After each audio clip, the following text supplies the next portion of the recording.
Oi pessoal, tudo bem? Sejam muito bem-vindos ao curso Novas Rotinas para um Jornalismo de Credibilidade, apresentado pelo ITS Redes Cordiais, com o apoio do Facebook. O meu nome é Guilherme Valadares e eu vou ser o anfitrião de vocês nessa conversa. Esse é o 5º módulo. O tema aqui é jornalismo e saúde emocional. E eu acho que o melhor jeito de começar é me apresentando. A gente vai ter 1 hora só juntos, o que já me deixa um pouquinho preocupado. Como é que eu posso oferecer uma coisa realmente útil em tão pouco tempo? Bom, eu atuo no jornalismo há muitos anos e, fora isso, em 2013 eu recebi uma bolsa de estudos chamada Jornalista de Visão, por meio da qual eu rodei o mundo pesquisando sobre a saúde emocional dos jornalistas, sobre o impacto emocional que o nosso conteúdo gera nas pessoas, sobre ferramentas pelas quais a gente pode cultivar mais saúde emocional.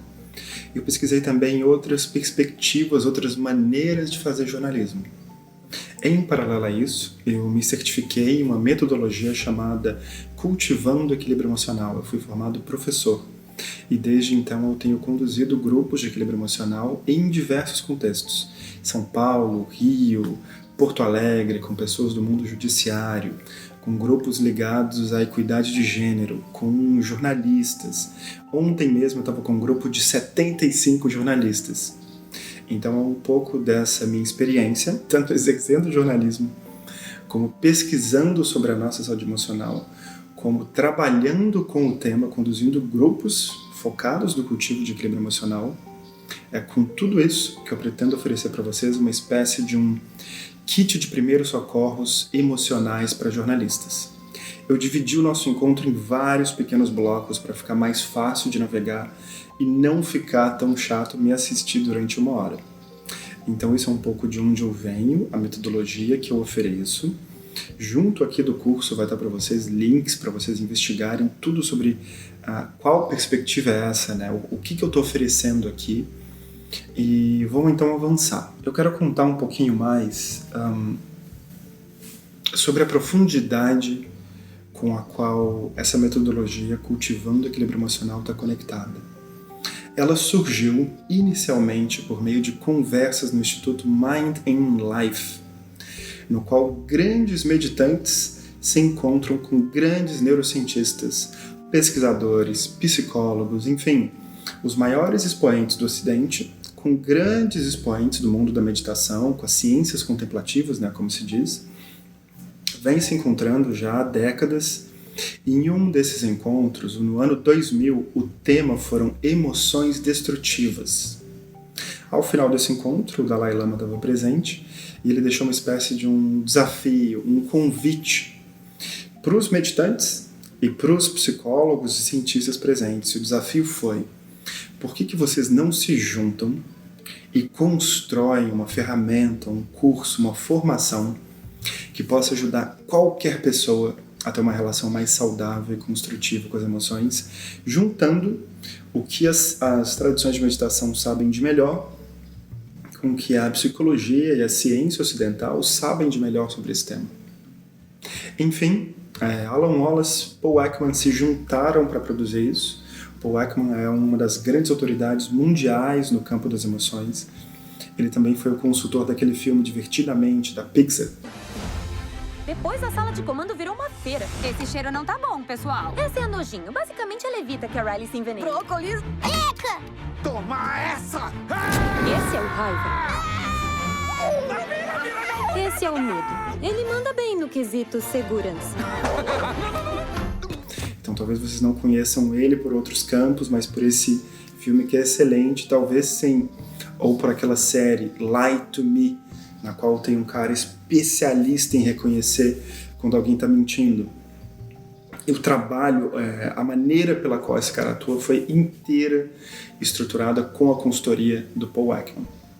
Então, Paul Ekman se junta com Alan Wallace, que foi durante anos tradutor do Dalai Lama, grande praticante de meditação há mais de 40 anos, professor de meditação, tem um PhD em Stanford no estudo de religiões comparadas, se não me falha a memória, enfim, um grande praticante e erudito.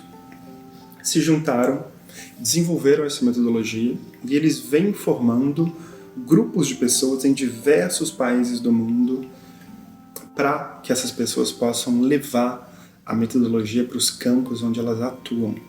E eu fui uma das pessoas formadas e eu espero aqui compartilhar um pouco desse conhecimento, dessa prática com vocês, levando em conta, tendo um grande asterisco que essa abordagem não é uma abordagem terapêutica, é uma abordagem educacional, ou seja, tudo que eu vou falar aqui anda em paralelo como um complemento ao trabalho com um psicólogo, um psiquiatra. Então, se você está enfrentando agora uma situação emocional mais séria, eu realmente indico que você procure um psicólogo ou um psiquiatra. Não ache que o conteúdo da internet sozinho vai dar conta do recado. Busque ajuda, não tenha vergonha, não tenha medo. Seguindo adiante, eu quero entrar um pouco aqui na grande aspiração desse curso. O que eu tenho feito nos últimos anos envolve realizar círculos em diversos locais. Eu já fui em empresa, escola, ONG, igreja, chão de fábrica. E agora eu tenho ido nas redações. E o que eu tenho sonhado, o que eu tenho aspirado é que a gente possa cultivar redações emocionalmente equilibradas, redações emocionalmente preparadas. O que seria isso? Vai aparecer uma imagem na tela com 3 pilares. Eu proponho esses 3 pilares baseado em tudo que eu tenho pesquisado nos últimos anos, conversando com as pessoas do Dart Center, que é referência no campo, conversando com pessoas em diversos locais, lendo, me informando, enfim. Chego nesses 3 pilares que são cultura, treinamento e políticas. Cultura seria o primeiro ponto, que é como que a redação pode priorizar o cultivo de saúde emocional ao mesmo tempo em que é produzido um jornalismo da mais alta qualidade. Isso é possível? Isso não é possível? Eu acredito que é. E a gente precisa colocar o melhor da nossa capacidade em sonhar e construir esse jeito de fazer jornalismo. Agora, como que a gente chega nessa cultura? A gente tem que minimamente ter treinamento para que as pessoas falem a mesma língua. Quando eu vou em uma redação, é muito comum ver que tem gente que acha que é essencial o cuidado com a saúde emocional, e tem gente que acha que é mimimi. Tem gente que pensa que se você começar a ter sintomas de depressão, ansiedade ou estresse agudo, isso talvez indique que você não é um jornalista bom o suficiente ou que você não foi feito para a profissão. Eu escuto isso são relatos reais. E quando uma pessoa diz isso, ela claramente não está familiarizada com o mundo das emoções. Então, parte do trabalho inicial, um primeiro degrau é nivelar o conhecimento na organização para que a maioria das pessoas tenha um entendimento mínimo do que é uma emoção, do que é o nosso mundo interno, o que é trauma, como a gente pode ter vivências completamente distintas, o que significa na prática depressão, o que significa na prática um transtorno de ansiedade, pânico, tudo isso, né, que a gente tem visto e discutido cada vez mais. É importante que a gente tenha uma intimidade mínima com isso, porque o trabalho dos jornalistas envolve lidar com trauma no cotidiano. A gente está lidando com pessoas que estão vivendo situações difíceis, a gente lida com cobertura de crime, de guerra, de política, de economia, e mesmo em coberturas que não sejam com temas tão pesados, o ritmo da profissão muitas vezes tem ficado cada vez mais exaustivo. E se a gente não souber o que está acontecendo dentro de nós, a gente pode cair em uma cilada, que é achar que o problema é individual. Ou seja, se está todo mundo dando conta, está todo mundo indo bem, está todo mundo sabendo como navegar, eu é que sou fraco, eu é que não estou tendo recursos, eu é que não estou tendo maturidade. E não é isso. Esse é um ponto-chave, assim. Não pensar nesse problema individualmente e só. Entender que a saúde emocional de uma redação é uma conversa também estrutural. Então, as minhas escolhas individuais importam, e a estrutura, o conhecimento, a visão e a cultura da redação importam muito. A gente precisa juntar esses dois para criar um ambiente de mais saúde emocional. Então eu vou tratar bastante disso, e agora eu vou colocar na tela. Antes de colocar a próxima imagem, eu quero tratar do terceiro pilar. O terceiro pilar da imagem é políticas. As políticas representam o amadurecimento do entendimento que essa redação vai ter do tema de saúde emocional. A gente está falando de ter protocolos, comitês, coisas do tipo. Se alguém tiver um quadro de exaustão emocional, essa pessoa tem que ser afastada imediatamente, ela precisa descansar, precisa de apoio. A gente não deveria ter um grande debate avaliando se uma pessoa que está em quadro de burnout deve ou não se afastar do trabalho, se ela tem folga ou não. Se ela seguir no trabalho, ela vai gerar atitudes destrutivas externamente ou internamente.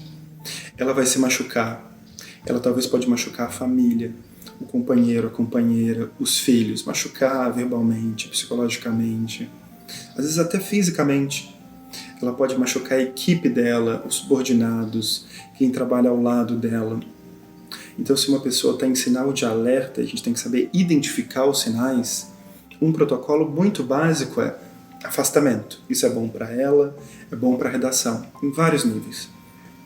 Quando a gente junta esses três pilares, né, cultura, treinamentos e políticas, a gente começa a ter um pouco um mapa de trabalho sobre como construir uma redação emocionalmente preparada, o que tem que ser feito e onde a gente aspira a chegar. Agora a gente vai avançar para uma imagem que ela tem uma metáfora análoga ao que está acontecendo hoje. A gente está discutindo muito como achatar a curva de contaminação do coronavírus. Essa imagem, ela está falando de como a gente pode achatar a curva de exaustão emocional em uma redação. No eixo horizontal tem a passagem do tempo. No eixo vertical tem os estressores. Os estressores podem ser falta de sono, problemas financeiros, problemas familiares, redução de jornada acompanhada de redução de salário. Podem ser estressores diversos. E a pandemia é um gigantesco estressor. Então, quando ela acontece, o que pode se dar? A redação que não está emocionalmente preparada, vejam aí a linha, ela entra inteira, ou boa parte dela, na zona de exaustão emocional. As pessoas vão ficar vulneráveis a colapsos. E quais são características dessa redação que está emocionalmente despreparada? Cultura de sobrecarga, cultura de silêncio, a ausência de comitês, a ausência de protocolos, a ausência de treinamentos. Ou seja, as pessoas estão em silêncio, sobrecarregadas, elas não falam direito sobre saúde emocional e nem sabem como começar essa conversa. Junta isso, pandemia, precarização de muitas funções, precarização de PJ no campo do jornalismo. A gente tem um caldeirão, a receita de uma tempestade perfeita que pode levar todo mundo aí dentro da redação a um quadro de exaustão, um quadro de burnout. Na última conversa que eu tive com um grupo grande de jornalistas, vários já estavam dando sinais disso. Insônia, muita dificuldade para trabalhar, uma tristeza constante, falta de motivação. A gente vai vendo esses sinais, né? Mas muitas vezes a gente abafa, suprime ou não sabe bem o que fazer com eles. A boa notícia é: existem redações ao redor do mundo que estão olhando para isso. Vejam aí na tela o exemplo da Reuters, que nomeou o Dean Yates como Head of Journalist Mental Health and Wellbeing Strategy. É um nome bem pomposo, né, para dizer que durante 3 anos ele liderou todo o processo de saúde emocional na Reuters. O Dean Yates já teve crises emocionais mais de uma vez, cobriu guerra, é um grande jornalista. Hoje ele não está mais nessa função, ele está inclusive escrevendo um livro, mas ele fez esse trabalho que é pioneiro, assim. A gente olha para a BBC também tem um trabalho de educação em relação à saúde emocional, em relação a trauma. Tem o Dart Center na Europa, nos Estados Unidos, que estuda o impacto emocional para os jornalistas de cobrir crime, guerras e outros temas bem duros, assim. E o Dart Center tem estudado também a nossa saúde emocional como um todo. Eu fui lá conversar com o Bruce Shapiro, o diretor deles, e é um trabalho muito sério e muito bonito. Então, o que a gente nota? Esses trabalhos, essas redações que estão olhando seriamente para isso, elas entendem que a saúde emocional de um jornalista transborda na redação, que a saúde emocional da redação transborda no conteúdo produzido. O conteúdo produzido afeta as pessoas, a sociedade, todo mundo que lê aquele jornal, que escuta, que consome as notícias de algum modo. Então, o meu mundo interno, ele vai tendo esse efeito dominó, vai afetando as histórias que eu conto. Como que a reportagem de um jornalista depressivo, ansioso, raivoso, com insônia, como que vai ser a reportagem desse jornalista? Em alguma medida, as escolhas de termos, as fotos, a estruturação da narrativa vai refletir, vai se contaminar com isso, por melhor que seja o profissional. Seria uma ingenuidade nossa não achar que o nosso mundo interno não afeta a maneira como a gente executa o nosso trabalho. Por exemplo, qualquer profissão que vá responder primeiro a uma tragédia, bombeiros, policiais, paramédicos, a gente sabe que essas pessoas precisam de saúde emocional, de apoio, de cuidado. Por que seria diferente com jornalistas? Por que a gente ainda tem tanta dificuldade em assumir, em trazer para a nossa pauta, para a pauta da nossa redação, da nossa casa, o fato de que a gente precisa olhar para a nossa saúde emocional? Então eu diria que uma grande aspiração dessa nossa conversa é que a gente possa pautar esse tema em cada vez mais redações pelo país. Que a gente possa sonhar e construir redações emocionalmente equilibradas e preparadas. O quão emocionalmente preparada está a sua redação? Para responder essa pergunta, eu fiz uma lista aqui com 10 questionamentos bem específicos. Eu vou lendo cada um deles e eles vão aparecer na tela também. E a ideia é que você pegue um papel e uma caneta e vá respondendo eles pensando na sua redação. Primeira pergunta do teste. Com que frequência há diálogo, investimento ou são realizadas ações ligadas à saúde emocional dos jornalistas em sua redação? Grande frequência, baixa frequência, inexistente. Pergunta 2. Em sua opinião, existe uma cultura de silêncio que dificulta ou tende a inibir que os jornalistas falem sobre as próprias questões emocionais dentro da redação? E no jornalismo como um todo, você acredita que existe ou não existe essa cultura de silêncio emocional? Pergunta 3. Você já presenciou ou foi vítima de uma situação na qual foi usada uma comunicação ou postura violenta? Por exemplo, gritos, cobranças abusivas, que podem ser presenciais ou digitais, grosserias, invasão dos tempos de descanso, ausência completa de espaço para diálogo. Com que frequência isso acontece na sua redação? Porque aqui a gente pode entrar no campo do assédio moral, né? Em algumas redações isso se torna quase que a linguagem, quase que o idioma, e é bem ruim, é bem danoso para todos os envolvidos. Pergunta 4. Existe uma cultura de sobrecarga de trabalho na redação, com as pessoas sempre no limite ou próximo desse limite? 5. É comum o uso de medicamentos para lidar com questões emocionais e estresse excessivo entre os jornalistas da sua redação? Como é a relação das pessoas com álcool e inclusive com outras drogas? Pergunta 6. Existe uma política de atenção e cuidado à saúde emocional dos funcionários, com protocolos e boas práticas que seja conhecida por todas as pessoas na redação? Pergunta 7. A maior parte da redação sabe o que é trauma, o que é transtorno de estresse pós-traumático, os sintomas mais comuns, o que fazer e o que não fazer ao lidar com esses casos? A redação foi treinada ou sabe como lidar com coberturas que possam ser traumáticas para a equipe envolvida? Pergunta 8. Algum tipo de treinamento voltado ao cultivo de saúde emocional já foi realizado para a redação? Pergunta 9. Há apoio psicológico disponível para os funcionários? Caso sim, esse serviço efetivamente é utilizado ou as pessoas acabam evitando? Pergunta 10. Se a preferência for buscar apoio emocional externo, existe algum apoio financeiro da empresa para que isso aconteça? Ou existe minimamente uma compreensão da liderança para apoiar esse processo? Não vê isso como algo ruim ou problemático? Enfim, é uma lista com 10 perguntas bem específicas e bem práticas. Tome o seu tempo para responder. Pode ser interessante compartilhar esse conjunto de questionamentos com outras pessoas na redação, porque aqui tem também sugestões de por onde a gente pode começar a trabalhar e estruturar um outro tipo de ambiente.